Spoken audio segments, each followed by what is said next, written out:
Good evening, folks. This is another late night visit from me. Lucky you.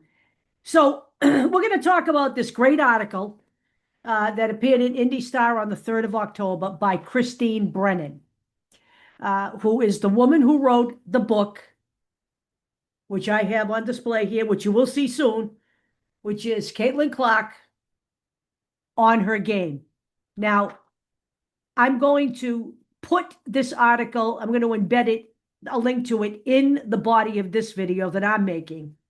And I'm going to say it again. If you haven't read Christine Brennan's book, you must. Okay. So I'm not going to argue one point that Christine Brennan is making in this because she is absolutely spot on. Okay. And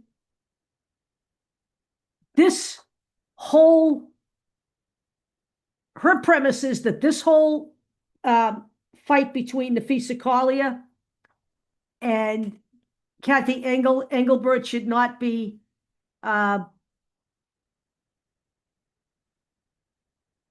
don't know, a surprise.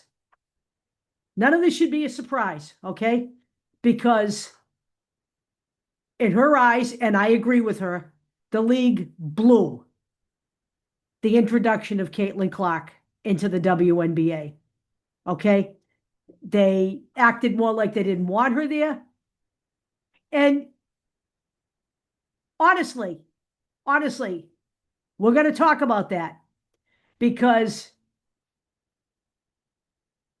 part of it is that the league is 74% black and women have been toiling in this league now for 25 years before Caitlin Clark came into the league. Okay? And she goes on to say that it would have been great if Maya Moore and some of the other black women had gotten some of the notoriety Caitlin Clark did, but it didn't happen. Now, it didn't happen for a number of reasons, okay? First of all, for the better part of that time, women's sports were not taken very seriously, okay? They weren't. And no matter how many men don't want to hear this, women still don't get paid equivalent to men for the same jobs. Okay, we are still not playing an 11 level playing field, and we now live in a nation where women can't even make their own healthcare decisions. Okay, so women have been fighting an uphill battle for a very long time. So all of these women have suffered through times when they have not only fought misogyny, but also racism. So you can understand some of the resentment towards Caitlin Clark, this little white girl from Iowa who just happens to be the best thing to hit basketball in years. There's no one that plays basketball like Caitlin Clark, not before her, and certainly not anyone on the court right now who plays basketball like her. Okay? So she talks about how Sheila Johnson was a little miffed when Caitlin Clark got Athlete of the Year last December from Time Magazine. And she said that she wanted the, quote, whole WNBA on that cover. Even though she made hundreds of thousands of dollars off of Caitlin Clark because they had to move 2 of her team's games into bigger venues just to meet the demand for Caitlin Clark. Okay? So these people don't mind making money off Caitlin Clark. They just don't want anyone to know that it's Caitlin Clark. They want everyone to believe that this is organic growth. Okay?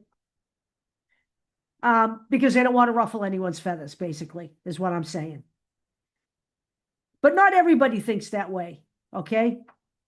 Kelsey Mitchell, for one, has acknowledged that she is finally getting the notoriety she is getting because of Caitlin Clark. Because of Caitlin Clark. And she does not shy away from that position. So that's why it miffs me when people talk smack about Kelsey Mitchell, like she's trying to take Caitlin Clark's game away. She's not trying to do that. Did you watch them play together in Caitlin Clark's rookie year? When Caitlin Clark was frustrated at the beginning of the year, Kelsey Mitchell was right there encouraging her. Did you see how they played together in the second half of the year? They are deadly together on the court. And I am looking forward to 2026 with the two of them on the court together again. So let me talk about a couple of other people who went through what Caitlin Clark is going through. One guy's name is Larry Bird, and I was in Boston for the entirety of Bird's career. There was a ton of resentment of Bird, a ton. Isaiah Thomas, the elder, called him just another slow white guy. Dennis Rodman said he was getting his awards because he was white. Okay? But Larry Bird went out and played basketball every night and proved that his skills and his talent transcended race. And the very people who were dumping on him back then are now consider him friends. He and Magic Johnson are great friends. Tiger Woods. Tiger Woods was resented a great deal in a white man's sport of golf. He was getting too much attention. The media was spending too much time on him, not enough time on them. And what did Larry Bird and Tiger Woods have in common? What else did they have in common with Caitlin Clark? They all brought new eyes to their sports. Thousands. In Caitlin Clark's case, millions. There are people in Europe following the WNBA. She has the eyes of the world on her. She has brought literally millions of people into the WNBA. And many of them have stuck around, not just when she's there. Okay? So let's talk about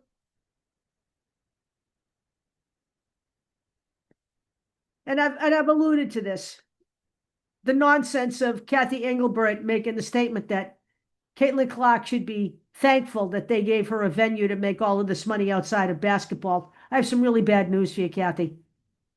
Caitlin Clark came into the league a millionaire. She already had a $28 million contract with Nike. She had other endorsements before even getting out of college. She had a foundation before she came into the league, where she was giving money away. Caitlin Clark didn't need the WNBA to earn money. She has brought millions of dollars into the WNBA. So you will recall, right? And in fact, by the way, Kathy Engelbert said that she was making 16 million. She's making more than 16 million, okay? The deal with Nike alone is $28 million. So,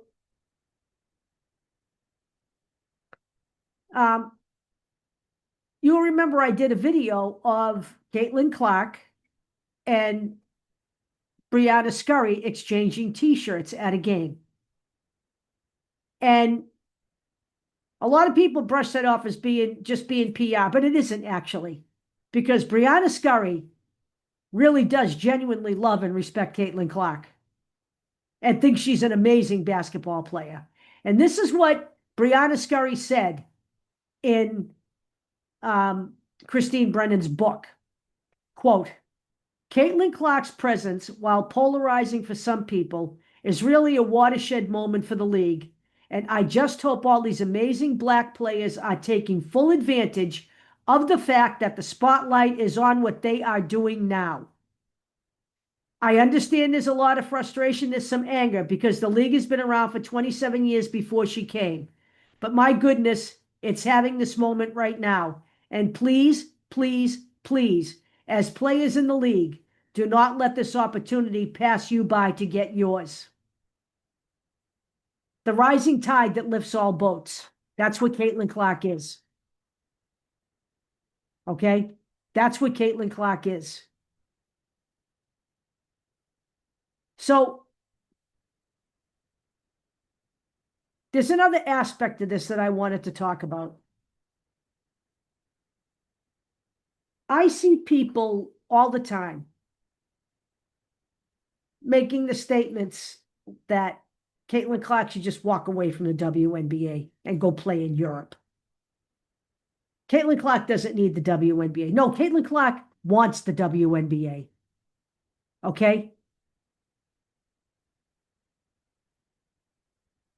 Did Larry Bird walk away from the NBA? Did Tiger Woods stop playing golf and start knitting or, you know, broadcasting?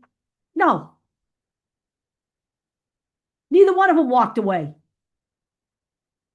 They both stayed there, gutted it out, and proved that their talents transcended race.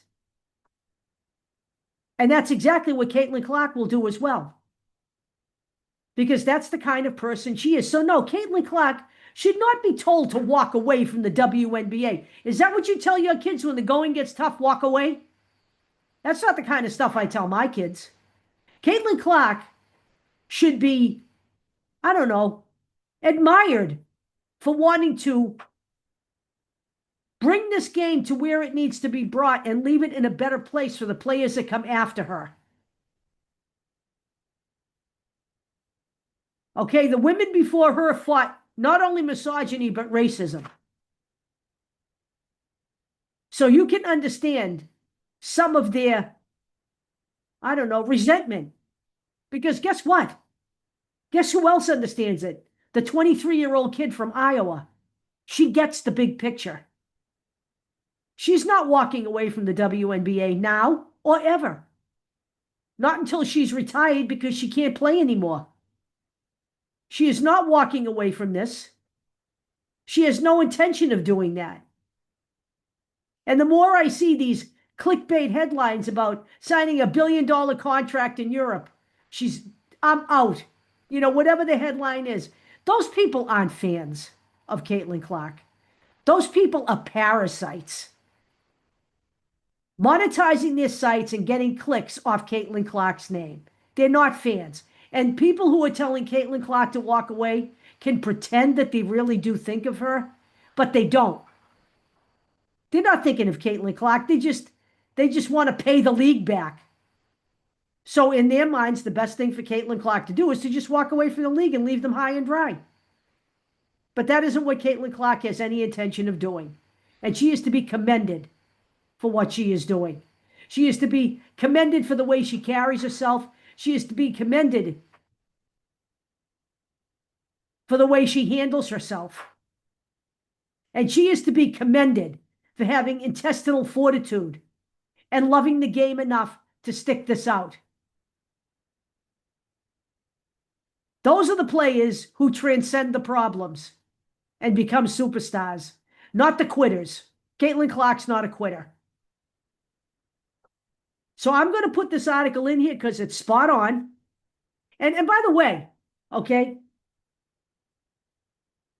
By the way,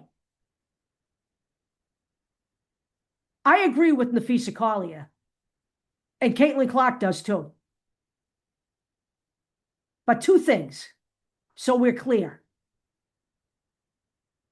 When Nafisa Collier brought up that statement from Kathy Engelbert, and she mentioned not only Caitlin Clark, but Paige Beckers and Angel Reese, she knew what she was doing. She was igniting a fire there, and she knew she was doing that. Let's be clear about it. And she also knew that Caitlin Clark was bringing the eyes to the league, not so much Paige Beckers and not so much Angel Reese. I'm not saying they didn't bring some, but certainly not Caitlin Clark level. Okay?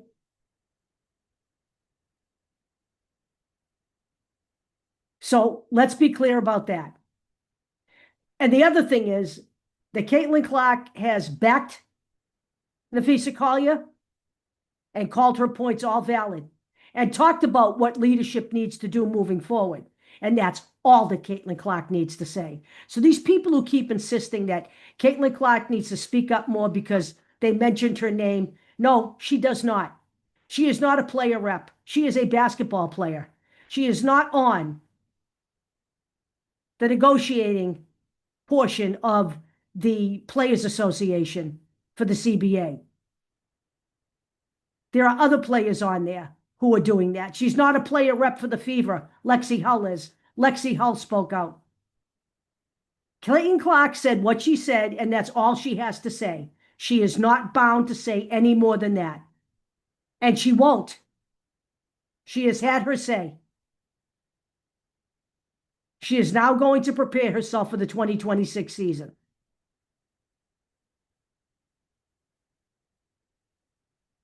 So that's where we are. I am going to put this article in. Do not miss it. It is a really good piece. If you haven't yet read Christine Brennan's book, you must. And stop telling Caitlin Clark that you think you know what's best for her, because you don't. She knows what's best for her. I will talk to you all tomorrow after the game.